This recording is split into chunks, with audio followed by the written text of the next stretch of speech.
I'm here to introduce Dr. Jim Fredal.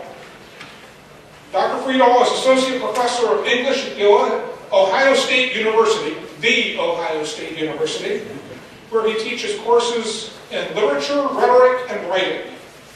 Dr. Fredal has a PhD in rhetoric and a Master of Divinity degree from Princeton and is a member of the Columbus Mennonite Church, where he teaches and occasionally preaches.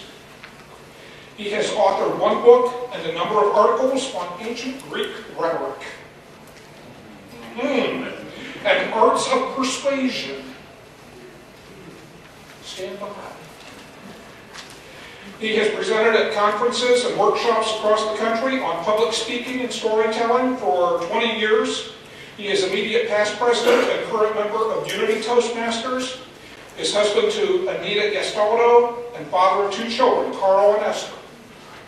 He knows several halfway decent jokes, though a few are slightly off color. We need to compare notes there. And has memorized Psalm 103. And the Four Yorkshiremen skit originally aired in 1967 on the At Last the 1948 show and made famous by Monty Python. I have missed that one. I thought I had seen everything Monty Python ever did, and I've missed that one. Would you help me give a beautiful, excited District 40 welcome to Dr. Jim Fredal?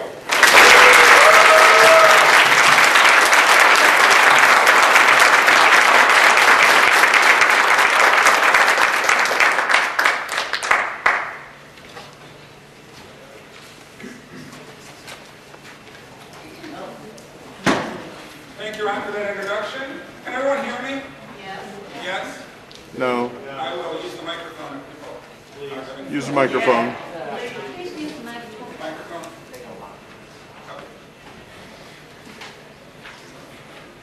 How's that? Good? All right, I teach at OSU, so I decided to call this Storytelling 101. We're going to talk about the structure of stories. There's a lot more to learn about stories than their structure, but when you're working on a story, if you have a structure, you can make a much more powerful story. Storytelling is not for everyone in every situation. You should only think about telling a story if you want to move people. You should only think about telling a story if you want people to remember your message. You should only think about telling a story if you want your audience and their desires and dreams to identify with yourself and what you have taught. So if that sounds like it fits for you, whether it's in a personal situation, a storytelling situation, a corporate situation, where you're talking to clients or team members or customers or associates, then for the next 45 minutes, I want you to begin by thinking of a story that you may want to tell or have already told. Get it in your head. And as I'm speaking, you can take notes, not necessarily on what I'm saying, but on how what I'm saying applies to what you want to say and the story that you want to tell. And if we're successful today, these pieces will be applicable to any future story that you want to tell.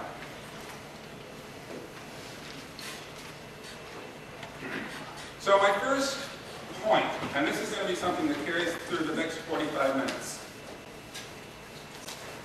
A story does not recount the experience of a speaker. Your purpose in telling the story, for the sake of this section for the next 45 minutes, is not to explain something that happened to you, an experience that happened to you. Your purpose for telling a story, if you want it to be powerful, is to create an experience for the audience. So if I were going to be accurate, I wouldn't call this storytelling. I would call this story creating. Because you have to work the story. It's not going to present itself to you in life. We don't live necessarily emotionally powerful moments. And those are not always the moments that you want to give to your audience. So you have to create the story. You do that with structure. This is basic stuff. The story has a beginning, a middle, and an end. And we're going to talk about each of those parts. A story takes us on a journey. It's a journey from the old and familiar to the new and unusual and back. So it's a cycle. But you don't end up exactly where you started, because a story transforms the people who lived through it. You come back a different person. That's the point of the story, is showing how change happens. When change happens, the story creates a hero. There is no hero at the beginning of the story. It's the story that creates the hero. So it's called, this structure is called the hero's journey, because the journey creates the hero. And that journey that the hero goes through becomes a model for change for the audience.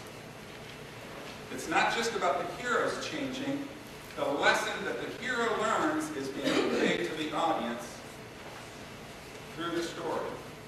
Not just intellectually, but emotionally and psychologically, because stories work on us in all those different levels. So let's start with the basic structure. It's a circle, and we're going to see this circle through the next 40 minutes. The hero starts at the top, in their home world. That's the beginning of the story. They circle clockwise, across a threshold, into what we'll call the story world. In that story world, they encounter something that they've never encountered before. They take risks, and they learn a lesson. They get something for the risks that they take. In the second half of the story, they have to go back home. So the beginning establishes the hero in the home world. The middle takes them through the story world and shows us what they've learned and what they've encountered and how they've struggled. And the ending shows us how the hero goes back with their new lesson. So now we're going to go through the pieces of that story. There are 12 steps. It's not like the 12 steps of recovery. Although maybe those 12 steps fits as well. So as we're going through these 12 steps, think about how each of these steps might fit your story. Not every story has all 12 of these elements. And not every story covers each step. But each of these steps has, in the past, over thousands of years, been shown to be useful in adding emotional power to a story. Not every story that's great has this structure. And not every story that has this structure is a great story. But this is a useful structure for producing very powerful stories. If you think about a movie that you remember and were moved by, Titanic, Star Wars, The Wizard of Oz, Raiders of the Lost Ark, I can almost guarantee you that that story goes through these steps, even though you don't recognize it, because they don't advertise it. The power in the story is taking us through these steps seamlessly. But when I said at the beginning, you're creating a story, you won't necessarily have lived through each of these steps. Think to yourself, what can I add to this story? Or how can I adapt or alter the story so that it reflects this structure, so that I can take my audience through an experience that transforms them. So as we go through these steps, I'm going to use an example of a movie I chose this movie for a particular purpose, which I'll tell you at the end. One of the reasons that I chose it is because I think it's familiar to everyone. So you probably all at least have heard of this movie. Many of you, I'm sure, will have seen it. It involves a character named Rick and an old flame named Ilsa in a cafe in Casablanca. So the beginning of the story establishes the hero in their home world. What is that world like? And who is this character? And what is their routine? So step one is setting the scene. This is an important step so that when we are down at the bottom of the circle in the story world, we know how far that hero has gone. We can't know that unless we get the home world shot first. So this is where you have to do a little bit of description to introduce us to this character. For Rick, the home world is his cafe. So the opening shot establishes it's 1942, it's World War II. People are fleeing Europe to escape Nazi persecution and tyranny. The only way out is through Lisbon, and the only way to get to Lisbon is from Casablanca. So things are happening here. For many people, this is a story world. This is not their home world. But for Rick, this is where he lives.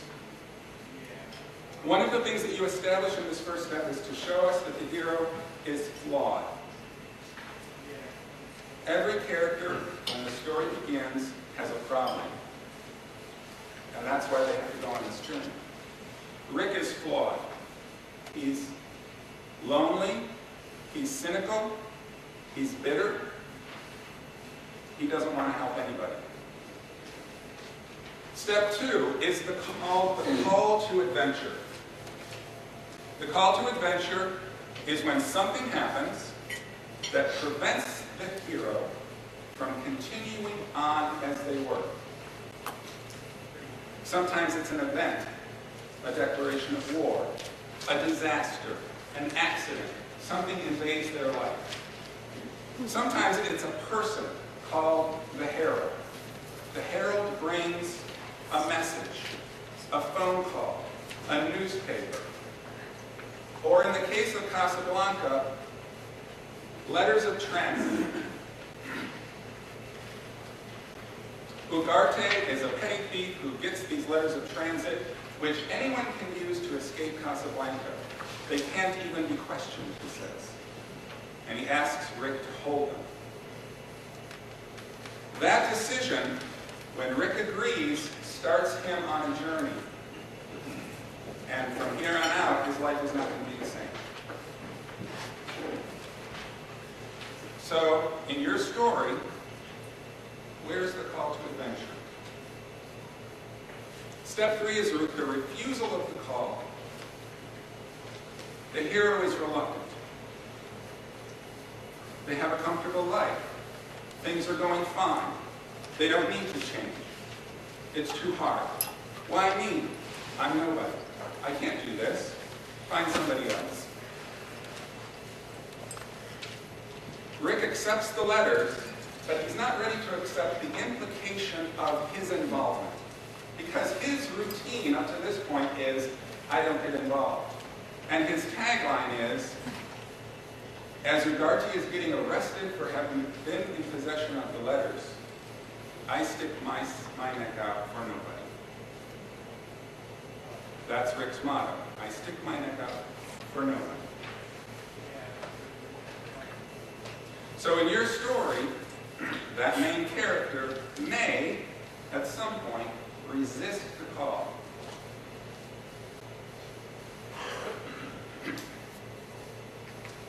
We talk a lot in Toastmasters about the mentor and the importance of the mentor. And Avery, a few minutes ago, talked about the importance of the mentor. Every good story, most good stories, include some kind of figure who acts as a mentor. This is the person who inspires the hero to take up the journey even though they don't really want to. Because it's scary, and there are actual risks involved, and they're going to have to change, and they don't want to change. In Casablanca, the mentor is Laszlo. The minute Rick meets Laszlo, he shows respect to him. And Captain Renault of the French Vichy force in Casablanca notices and says, Rick, you're impressed. You don't impress. You're not impressed by many people. But Rick is impressed with Laszlo. And when he shows up, we are reminded by a number of characters that in his day, Rick himself was politically active. He ran guns for the Spanish War and fought against the fascists. I can't remember the details. But we are reminded that this is a person that Rick used to be. And this is the person that Laszlo is, a person who risks his life for others, who loves deeply and acts with compassion and passion to make his world a better place. Laszlo becomes Rick's mentor. And as they're talking, and Rick is expressing his motto, I stick my neck out for nobody, Laszlo says, you know what you sound like? You sound like a man who's trying to convince himself of something he doesn't believe in his heart. Now we're ready to cross the threshold. This can sometimes be very subtle. Sometimes there is a character called the threshold guardian.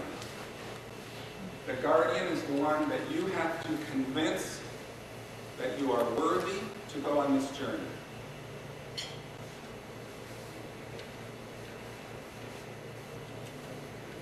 But whether there's a guardian or not, the hero has to take the first step. And that first step is breaking of precedent. They behave in a different way. And now they're on the path. In Casablanca, Rick is known for never drinking with customers and never picking up the tab. But when Ilsa and Laszlo come into the cafe, he sits down and has a drink with them, and he picks up the tab. And Captain Renault, who you see seated in the center in uniform, says, well, a precedent is being broken. This is turning out to be a very interesting evening.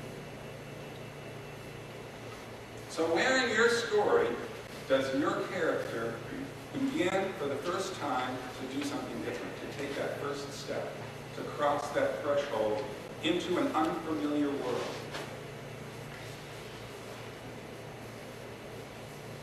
You'll notice that Rick is not literally going someplace new. He's still in the cafe. The threshold is not out there. It's in here. So I'm going to pause and tell you that throughout this journey, we're actually on two journeys. There's the external journey, and many movies become famous for focusing on the external journey. Star Wars, Raiders of the Lost Ark, Wizard of Oz. But almost all of those great movies, and many others besides, more importantly, show us the internal journey, the emotional transformation of the hero. So many of these stages are not geographic stages of progress. They are internal and emotional. So Rick is still in his cafe, but he is crossing a threshold, not just by sitting down, but by shifting his attitude towards the world. Now we're ready for him to begin the march forward. There are going to be friends, and there are going to be foes, and there are going to be tests. The friends we call allies. Lots of movies have sidekicks, wingmen, partners, best buddies. Buddy flick is very famous. And that ally relationship can be very important in driving the movie forward. Sometimes it's the difference between the hero and the ally that really shows us how the hero is growing. So think about who those allies might be to pick the hero up when he falls or when she falls. One important foe that the hero often meets is called the shapeshifter. The hero is in strange territory now. This is the story world. The rules aren't the same here. It's unfamiliar.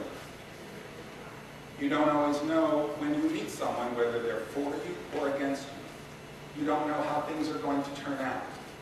That was the home world. I could predict how things could happen. I was in control. In the story world, I'm not in control anymore. Everything's topsy-turvy. The shapeshifter represents that topsy-turviness. It's a character that you can't read. You don't know who they're for. You don't know if you can trust them. There's a character in Casablanca that Rick knows very well, but she is not who he thinks she is. So one of the progressions that Rick makes is that he starts to stick his neck out. In this case, it's sticking his financial neck. He's approached by a woman, a Bulgarian. My husband and I can't afford visas. I've heard that Captain Renault can get us visas if I spend some time with him. Rick, can I trust him? Will he keep his word? Rick says, I have advice for you. Go back to Bulgaria. She says, we have to get to the United States. Rick says, there's nothing I can do for you. But immediately after that, he goes into the casino where the husband is trying to win money to buy exit visas, and he tells the husband, put it all on number 22. And the husband wins, and Rick says, cash in your winnings and get out of here. And they go buy their exit visas. But later that evening, having just shown his first glimmer of real courage, he gets drunk alone in his cafe at night, and the shapeshifter shows up. And the darkness and the light of the moonlight coming through the windows on her face represents her inscrutability. And we learned that they were once lovers, and Rick wanted to marry her. But she mysteriously insisted that no questions be asked about the past. And on the day that they were set to leave Paris as the Nazis are marching in, he's on the train platform, and she doesn't show up. And he never sees her again until now. So he's bitter, he's angry, he's hurt. And we're starting to get the idea that his I stick my neck out for nobody attitude may be connected to this moment of her. Ilsa comes to explain herself and to ask Rick for help. But he's drunk, and he's mean, and he's bitter. And she leaves frustrated, and he's frustrated. Every story has this moment of ups and downs as the hero is trying to orient himself in this new story world. The successes and failures represent the big challenge that's coming up. And this next step is called approaching the cave. The cave is that place where the ordeal is going to happen. But the audience needs time to prepare for it emotionally. This is where the hero sharpens his sword, puts on his armor.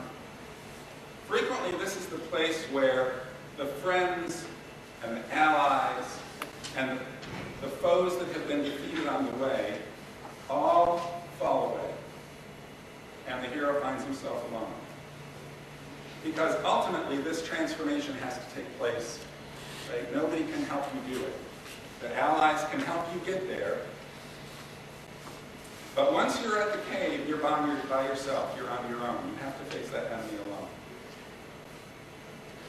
So this is where that preparation for that ordeal takes place.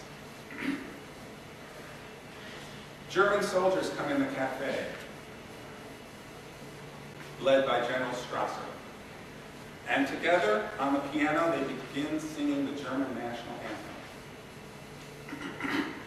Laszlo, who is a resistance fighter, a Czech resistance fighter, working in secret, goes to the band and says, play La Marseillaise, the French national anthem. And the band leader looks to Rick, and Rick nods his head. And the band strikes up the chord, and they play, drowning out the German singing. It's a thrilling moment, but it leads in the next scene to General Strasser ordering Captain Renault that the bar be closed. We can't have actions like this, provocative actions. So Renault finds an excuse to close the bar. I'm shocked, he says, to find out that gambling is going on here. But this is a necessary step, right? If Rick is going to go through this transformation, he can't do it by relying on the power that he has in his own little domain. So the closing down of the bar is what prepares us for that isolated moment that's going to come next. So in your story, at some point, the hero, even if they're surrounded by people, is going to have to do something different. The bottom of the circle is the ordeal. This is what everything has been leading up to, and what everything will lead away from. This is the big test. In flashy sci-fi and thriller movies, this is where I fight my opponent. There's cars chases and explosions and sword fights and punching and shooting and jumping and stuntmen get big paychecks. But the real work is in here because the opponent is not the enemy out there. The opponent is the thing that you fear the most. It's what you're really afraid of. Rick's enemy is connecting with people, feeling for other people, because he's been hurt.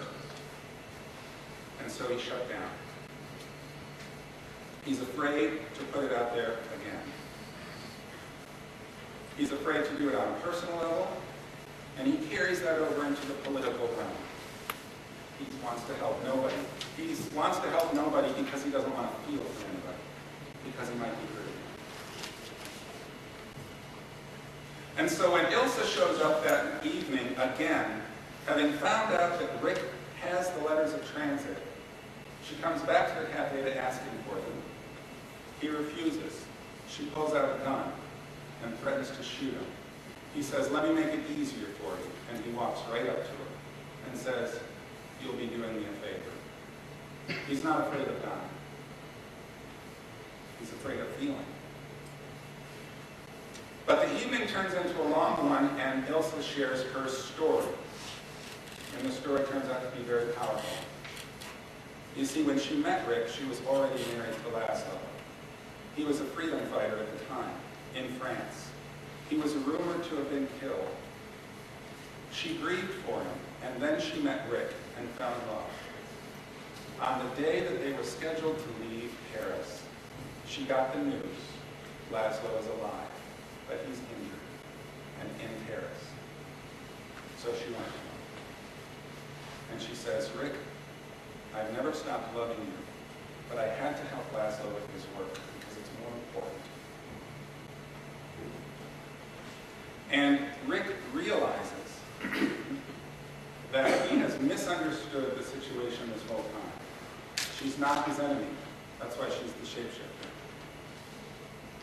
But she says something else even more important.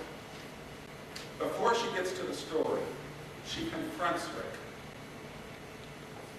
in a way that no one else has before, because no one else could. He's the owner of the cafe. She says, "Rick, you're a coward, and you're petty. A woman hurt you, and so you want to hurt the world while there's a war going on. Poor you."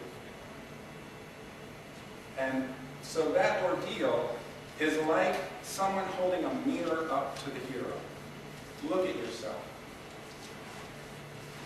You think you're on top of it, but you're afraid.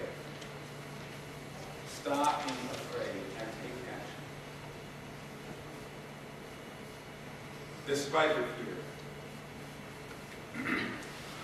When the hero faces their fear and survives, they come out of the cave a different person. Rick realizes that Ilsa's love was real. She wasn't jerking him around, but there were larger issues at stake. And that confirms to him that love is real and powerful. And it enables him to do something that he couldn't have done the day before when the cafe was open. And for that, he gets a reward. The reward is not Ilsa. But we think it's Ilsa. But it's not Ilsa. His reward is inside himself, in his heart.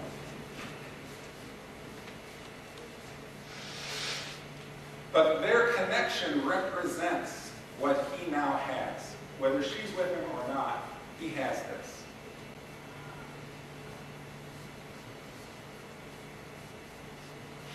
Now we're ready for the road back. There's been a major transformation. But unless the hero can take that transformation and give it to the world, then the only one who benefits is him or her. And the attraction to keeping the reward for oneself and going back to your comfortable world is very strong. Rick may think at this point that Ilsa is his reward. And when Laszlo comes up to Rick and says, I can't get out of Casablanca, he is forbidden from leaving. But you can, and you can take Ilsa with you. There's the opportunity. And when Ilsa says, Rick, I left you once, I can't leave you again, but we need to help Laszlo. I'll stay with you, but we need to help my husband. There's another opportunity. It's almost as though everyone in the film is asking and expecting Rick and Ilsa to be together. They love each other. They loved each other before. Ilsa doesn't love Laszlo. So the road back always involves the hero with a choice. Do I keep this reward for myself, or do I go back to my world and use it for God, for others, for the good of others?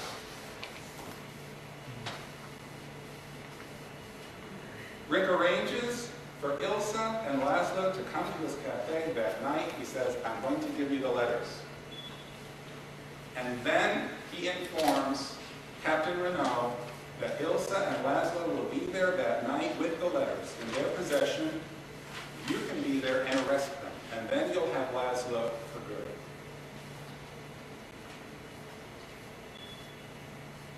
And the scene plays out.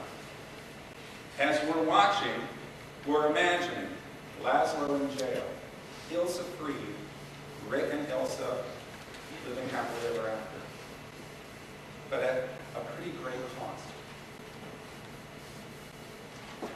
So, it's a surprise, but in terms of the story, it's a surprise. But in terms of the hero's progress, it's not a surprise when we see the next stage unfold, the resurrection. And if the ordeal is the central crisis of the movie, where the hero has to overcome his greatest fear, the resurrection is the climax of the movie, where the hero shows that he's made the right choice. Rick is there, he turns the gun on Renault and says, you're not arresting anyone tonight. He has the conversation with Ilsa. The love of two people isn't worth a tail of beans compared to the problems of the world. And they have the dramatic moment of the goodbye.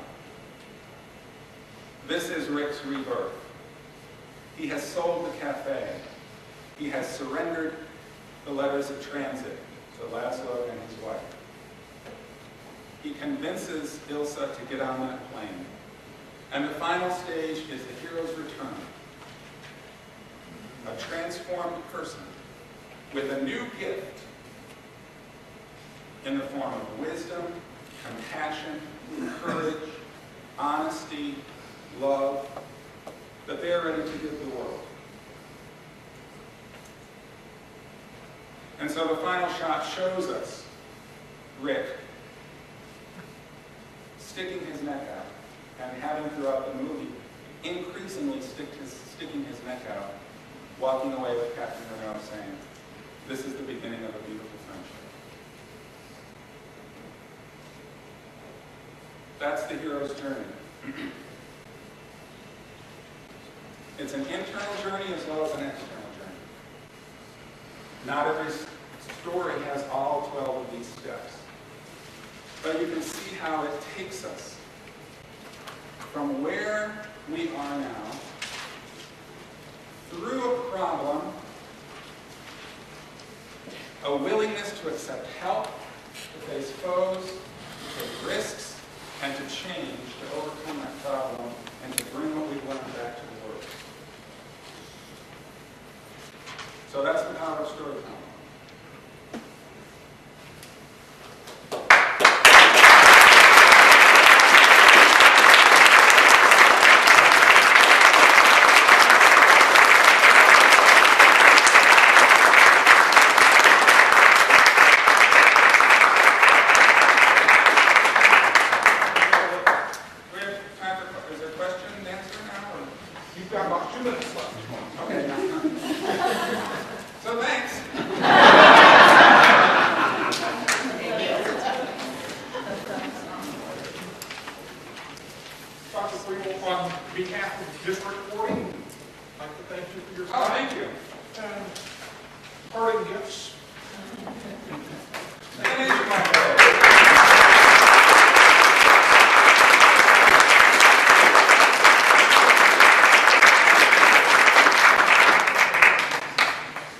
Make sure you fill out your evaluation forms. Remember the 2 special questions. Yes.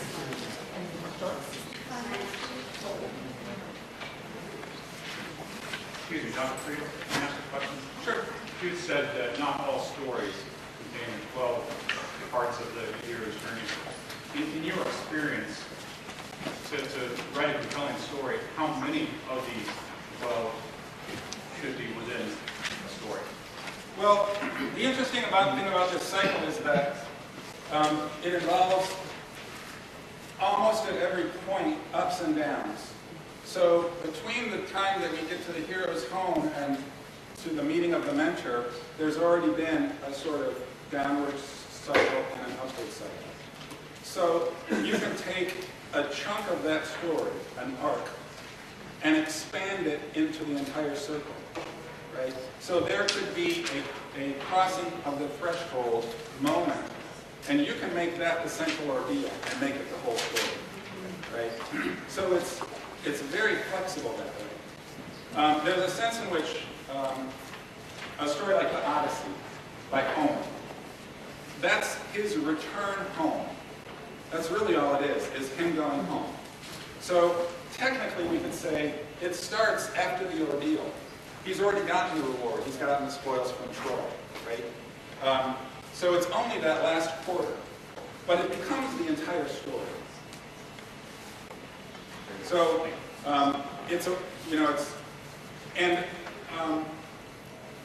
there are lots of stories where certain character types, the shapeshifter, the trickster, the herald, do not appear.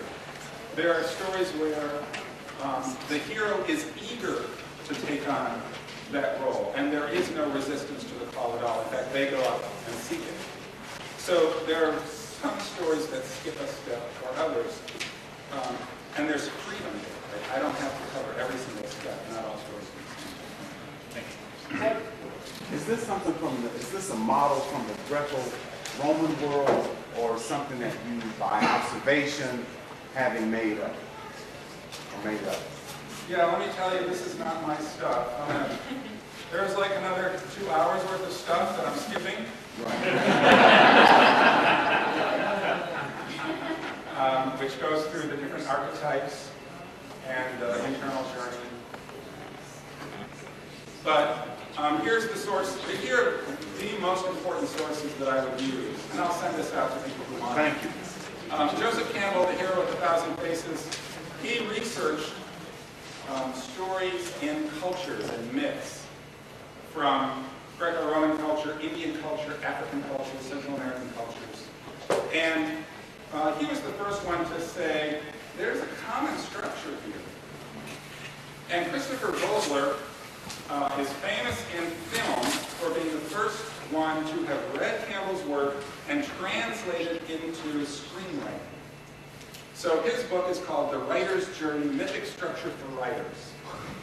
And he covers each of these steps.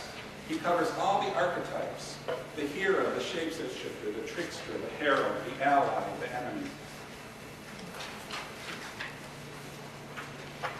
We're not screenwriters here, but we are storytellers. John Truby's book, The Anatomy of a Story, is based on the same structure. And he's talking more about the kind of storytelling that we would do. And then Alan Palmer is an instructor in screenwriting, but he talks very usefully about the inner journey. And he emphasizes that in his screenwriting classes. This isn't about what's going on out there, it's about what's audiences want to see what's going on in here. And all his stuff is on his website. It's called Cracking Yarns, www.crackingyarns.com. So I didn't invent any of this stuff. I'm just plagiarizing, I guess you could say. So Casablanca, do you have other examples that we could go watch a movie and look at it? Star Wars? Star Wars. Star Wars is one of the few films that George Lucas self-consciously had this structure in front of him as he was writing the movie. Many of the films, they work because they follow this structure, but the screenwriter and the producer and director don't necessarily, they're not consciously aware that that's the structure that they're using. It's just sort of an instinctive thing about that emotional movement. Star Wars, Raiders of the Lost Ark, Lord of the Rings, Wizard of Oz. Wizard of Oz is a great one to get every single one of these on multiple levels. Many of the best movies have multiple stories going on. The other one that I've heard, I actually haven't seen this film, but it's Vogler talks about it a lot, The Romancing the Stone. Yeah. Yes. He says that's a great movie to watch. I picked Casablanca because it's not the external action that gets you. It's the internal action.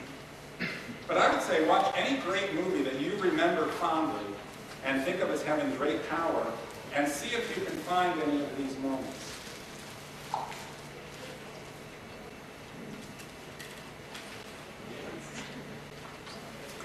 Screenwriter has 2 hours to do this.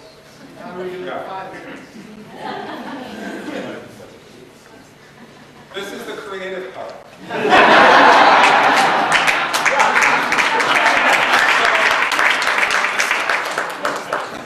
I didn't know that was a joke.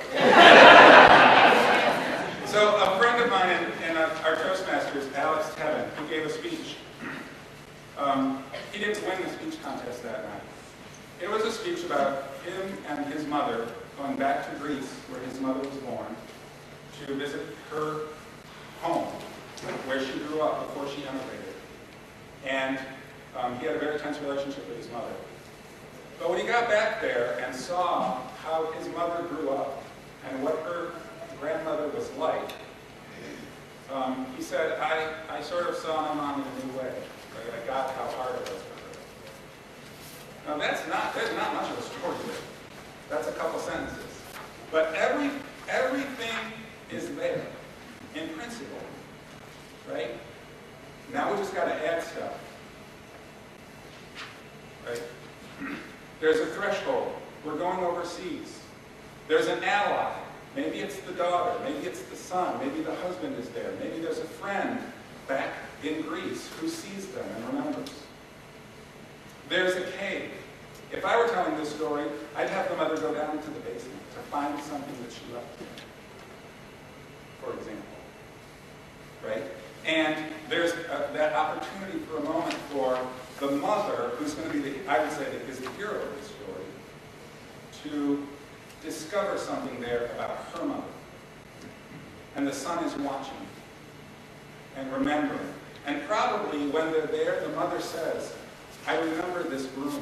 This is the broom that my mother used to beat me. It's still here. Or something in the basement that she hides, that she wants to get. In storytelling, it's the MacGuffin. The MacGuffin is the thing that everybody wants. And often it's not the thing that the hero needs to succeed. It turns out to be a misleading. So in Casablanca, the MacGuffin is the letters of transit. But it turns out that Rick doesn't need the letters of transit. He needs to find Clark. So I would come up with a MacGuffin that the mother goes back to find. Right? So it's about finding that kernel and adding the pieces. And this is where you have to be inventive, right? Maybe the daughter can go with the mother, really. But I need a character there who can be her ally. Who can say, come on, Mom, I'll go with you. Or something. Right? That's where you have to be inventive. And that's why I said at the beginning, you can't just tell the story, you have to create the story. You have to put those pieces together. We do need to wrap up so that everybody who's going to be involved in the business meeting can get over there and get a seat. I know that they're really anxious to have a quorum for the meeting today.